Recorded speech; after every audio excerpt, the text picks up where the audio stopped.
첫 번째 발표해 주실 분은 가천의대 정재영 교수님입니다. 정재영 교수님은 저희 이제 위원회에서 이런 발표를 할 때 몇 번 나와 주셔서 전체 현황과 또 어떤 흐름을 정부가 가지고 있는지 이런 것을 말씀해 주셨는데 오늘 역시 전체 환자 발생 규모하고 소아의 발생 규모에 대해서 말씀을 해 주실 예정입니다.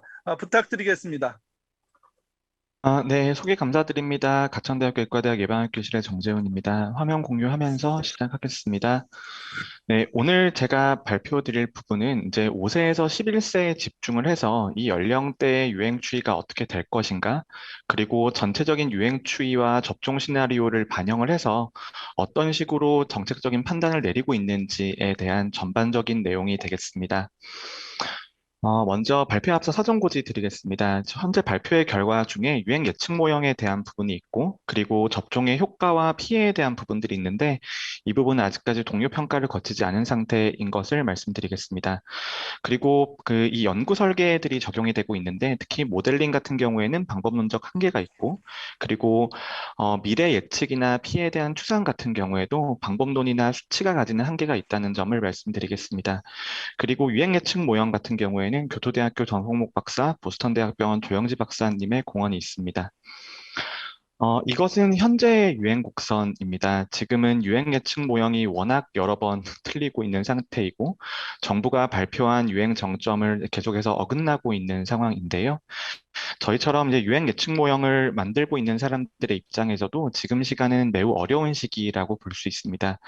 유행 예측 모형이라는 것이 가장 잘 맞으려면 정책이 먼저 변화를 하고 저희가 데이터를 바탕으로 피팅을 할 수 있는 시간이 있고, 그리고 그 피팅된 결과를 바탕으로 모형이 나와서 예상을 했을 때 가장 좋은 결과가 나오게 됩니다.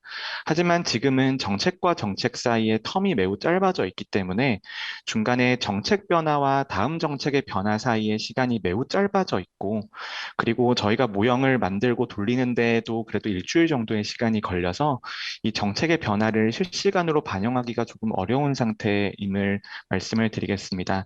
전체적인 유행 곡선 같은 경우에는 오미크론 변이의 중증화율, 그 다음에 뭐 전파 속도, 그 다음에 백신에 대한 효과, 이런 파라미터들이 사실상 1월 말 정도에 되니까 대부분 결정이 되었습니다. 그래서 2월 초의 예상치부터는 거의 안정된 결과를 내고 있었는데요. 보시게 되면 이제 2월 초반에 시행한 2월 16일에 2월 3일에 한 예측 결과가 처음에 가장 아래 곡선을 차지하고 있는 오렌지색 곡선입니다. 그래서 처음에는 오렌지색 곡선대로 잘 올라가는 추이를 보이다가 그 다음에 사회적 거리두기가 두 번에 걸쳐서 완화가 되었었고, 그리고 사회적 거리두기 완화에 이어서 역학조사에 대해서 사실상의 포기가 있었고, 그 다음에 접촉자와 밀접 접촉자의 격리 의무가 완화가 되는 조치들이 계속해서 반복이 되었습니다. 그런 것들에 따라서 저희가 유행을 할 때마다 곡선이 한 단계 윗곡선을 점선이 따라가고 있는 패턴들을 보실 수가 있고요. 그래서 처음에 예상할 때마다 정점은 거의 유지가 된 채로 정점의 확진자의 규모가 점점 커지는 형태의 변화가 있었습니다. 하지만 최근에는 유행 예측의 관점에서 본다라면 가장 큰 변화가 있었는데요. PCR 기반의 검사 체계가 완전히 포기가 되고 전문가용 신속항원 검사의 결과가 양성으로 인정이 되기 시작을 하고, 그리고 사실상 PCR 캐패시티가 한계에 다다랐었기 때문에 신속항원 검사를 반복적으로 시행을 하고 접근성이 늘린 것들에 대해서 전체적인 디텍션 레이트가 변화했다라는 저희가 근거를 가지고 있습니다. 그래서 전체 감염자 중에서 확진으로 드러나는 사람들의 비율이 조금 바뀌게 되었고요. 그래서 예전에 아래의 세 개의 곡선 같은 경우에는 곡선 아래의 면적이 매우 일정한 경향들을 보입니다. 하지만 지금 새롭게 발표해드리는 빨간색 곡선 같은 경우에는 곡선 전체의 면적도 조금 늘어나는 형태를 보이고 있다라고 보시면 될 것 같고요. 그리고 이제 최근에 이제 신속항원 검사가 이제 도입된 것이 어느 정도의 영향을 미칠지에 대해서는 아직까지는 완전한 예측은 불가능한 상태입니다. 그래서 곡선을 보시면 곡선이 조금 더 위로 치솟아 있는 형태를 보시면 될 것 같고요. 저희가 이 점선치를 말씀해 드리기 위해서 향후 일주일 정도는 저희가 잠정 예측치를 넣어뒀는데요. 네, 어쨌거나 지금은 최정점 구간에 돌입하고 있다라는 것들은 어느 정도는 분명한 사실인 것 같습니다. 하지만 정점의 시기가 얼마만큼 이어지고 그 다음에 정점의 시기에서 감소폭이 가파를지 아니면 다른 나라처럼 내려가다가 다음 웨이브가 도달할지 그런 것들은 조금 신중하게 지켜볼 필요가 있다고 생각을 합니다. 이거는 국가 전체적인 추이이고요. 그 다음에 중환자 예측 같은 경우에도 지금은 중환자는 전체적인 확진자의 증가보다 60세 이상의 발생률이 어느 정도 되는지, 그 다음에 거기에 중증 전환율이 어떻게 되는지에 따라서 주로 변화하게 되는데, 긍정적인 측면은 보시는 것처럼 빨간색 바가 이제 정부가 발표하고 있는 코비드-19 재원 중환자 숫자인데요. 그 재원 중환자 숫자가 곡선이 저희가 피팅한 곡선대로 잘 따라가다가 최근에 이제 곡선에서 조금 멀어지는 패턴이 보이고 있고 그 이유가 뭐 사망자가 많이 늘어서일 수도 있지만 뭐 경구용 치료제의 효과로 추정이 되는 부분도 분명히 있기 때문에 곡선 자체의 기울기가 조금 떨어지고 있다라는 것은 긍정적인 부분입니다. 하지만 부정적인 부분은 파란색 곡선은 정부가 발표하고 있는 코로나19 재원 중환자 이외에도 병상을 실질적으로 점유하고 있는 사람의 숫자인데요.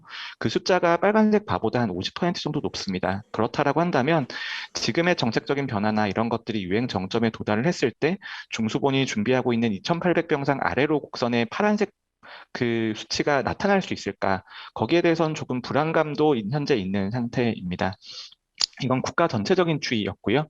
그리고 이런 예측 모형 같은 경우에는 이제 수리과학적 모델링을 바탕으로 백신의 효과 감소라든지 사회적 거리두기의 효과, 변이 바이러스의 유입, 그리고 다양한 재감염에 대한 요소들을 저희가 시뮬레이션을 하고 있습니다.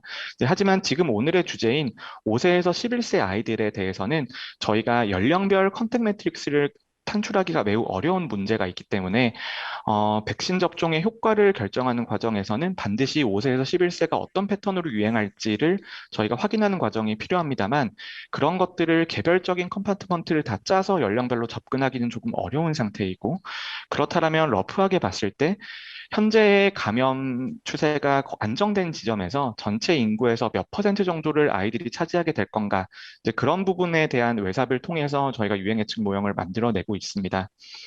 보시는 것들은 이제 최근에 진단검사 정책이 변화가 된 것을 제외한 상태에서의 5세에서 11세 유행 예측 결과입니다. 그래서 보시는 것처럼 저희가 지금 이제 전체적인 유행 곡선에서 유행 정점이 조금 더 높아져 있는 패턴들을 보이고, 그리고 유행 정점에서 조금 가파르게 떨어지는 면들을 보이고 있습니다만, 어쨌거나 유행 정점은 3월 중순 정도에 도달할 수 있다라는 판단을 가지고 있고, 거기에 따라서 지금 아이들도 하루 평균 최대 이제 5세에서 11세 사이에 하루 최대 평균 3만 명 이상, 그리고 요일 편차를 감안한다라면 하루에 5만 명 이상 감염될 수 있다라는 그런 데이터를 저희가 일단 산출해 둔 상태이고요.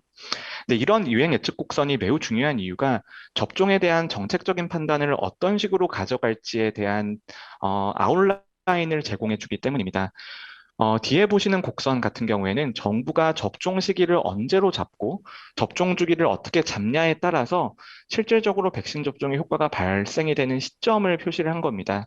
안타깝게도 이제 5세에서 11세에 대한 정책적인 판단이나 준비가 조금 늦어진 측면이 있고 그렇기 때문에 접종 시기 1과 2는 이미 놓친 상태이고 3도 현실적으로 불가능한 상황이라서 접종 시기 4 정도의 시나리오로 저희가 접근 가능하다라고 본다라면 접종 시기 4라고 하는 것은 사실상의 유행 정점이 지나가고 나서 한 2주가 경과하고 난 지점이 될 것이다라는 것이 조금 안타까운 부분입니다. 그리고 또 하나는 1차 접종과 2차 접종 사이의 간격의 문제인데요. 현재 그 접종 정책상 1차 접종과 2차 접종 사이의 간격을 6주로 결정을 했습니다. 그렇다라고 한다면 1차 접종과 2차 접종의 시점을 고려를 한다라면 실질적으로 2차 접종이 완료가 되는 시점은 거의 5월까지 밀리게 되는 상황이 되는데요. 그럼 이 5월까지 밀리게 되는 시점에서 어떤 식으로 이제 효과가 발휘가 될지를 예상하는 것은 더더욱구나 어려운 문제입니다. 그게 어려운 이유가 유행 곡선이라고 하는 게 한 번의 에피데믹을 예측하는 입장에서는 큰 웨이브 한 번입니다만 이것을 전체적인 관점으로 봐서는 수많은 웨이브가 반복이 되는 형태입니다. 그렇다라고 한다면 접종 시기 4에서 첫 번째 오미크론 웨이브가 감소했다라고 하더라도 다시 한번 웨이브가 저희가 여기 수리과학적 모델에서 나오지 않지만 다시 올라갈 가능성이 있고 그렇다면 접종의 이익이 더 분명히 더 커질 수 있는 부분도 존재한다라는 것이거든요. 하지만 한 가지 이제 안타까운 점은 대규모 유행, 첫 번째 유행이 지나가면서 전체 아이들 중에서 40에서 50%는 확진으로 넘어갈 것으로 예상이 되고 있습니다. 그렇다면 그 다음에는 감염될 수 있는 인구 집단 자체가 그렇게 많지 않은 문제들도 있어서요. 그러니까 이런 불확실성에 대해서 저희가 조금 접근할 필요가 있다고 생각을 합니다. 그래서 이제 저희가 이제 시기를 1, 2, 3, 4로 나누어서 이 2차 접종이 완료가 되어서 완전한 효과가 발휘가 되는 시점별로 어느 정도의 숫자가 감염이 될 것이고, 입원 환자가 어느 정도 나올 것이고, 중환자가 얼마 정도 나올 수 있을 건지에 대한 저희가 추리과학적 모델 바탕으로 저희가 추정값들을 내고 있고요. 그리고 보시게 될 경우에는 여러 가지 시나리오를 보신다라고 하더라도 전체 아이들 중에서 확진되는 아이들의 비율이 한 56%까지 나오는 것으로 됩니다. 이게 저희가 5월 31일까지인데 5월 31일까지가 오미크론 변이의 웨이브가 저는 사실상 종료가 되는 시점이고 그 다음 변이에 대한 유입이 진행이 되어서 예상이 어려워지는 시점이라고 생각을 하기 때문에 이때까지 끊어보면 그때까지 아이들의 절반 정도가 확진이 될 가능성이 있다라는 조금 안타까운 결론이 나오게 되고요. 하지만 이게 시기가 뒤로 미뤄지면 미뤄질수록 아까 보시는 것처럼 전체에서 차지하는 비율이 매우 적어지게 됩니다. 대부분의 유행 정점에서 대부분의 확진자가 나오게 될 것이고, 그렇다면 접종의 시기를 뒤로 미루게 된다라면 실제로 그때 감염되는 사람들의 숫자는 매우 적을 것이다라는 그런 이야기인 거죠.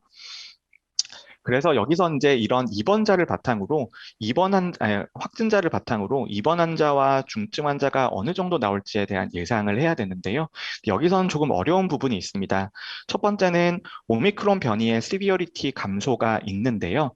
그런데 시비어리티의 감소 같은 경우에는 외국의 연구 결과를 보면 재감염의 효과 또는 백신 접종의 효과가 시비어리티 감소에 가장 큰 영향을 주는 것으로 보이고 인트린직하게 오미크론 변이가 시비어리티가 감소하는 효과에 대해서는 실질적으로 25%에서 30% 정도에 불과할 것이다라는 비관적인 예측도 있는 상태이고요.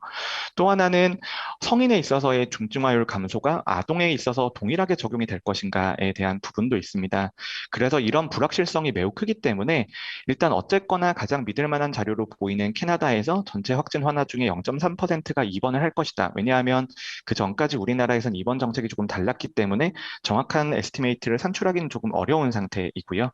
근데 그런 것들을 바탕으로 봐서 어떤 식으로 이제 그 입원 추이가 나올지에 대해서 저희가 시뮬레이션을 했고 여기서는 센시티비티의 범위를 굉장히 넓게 뒀습니다.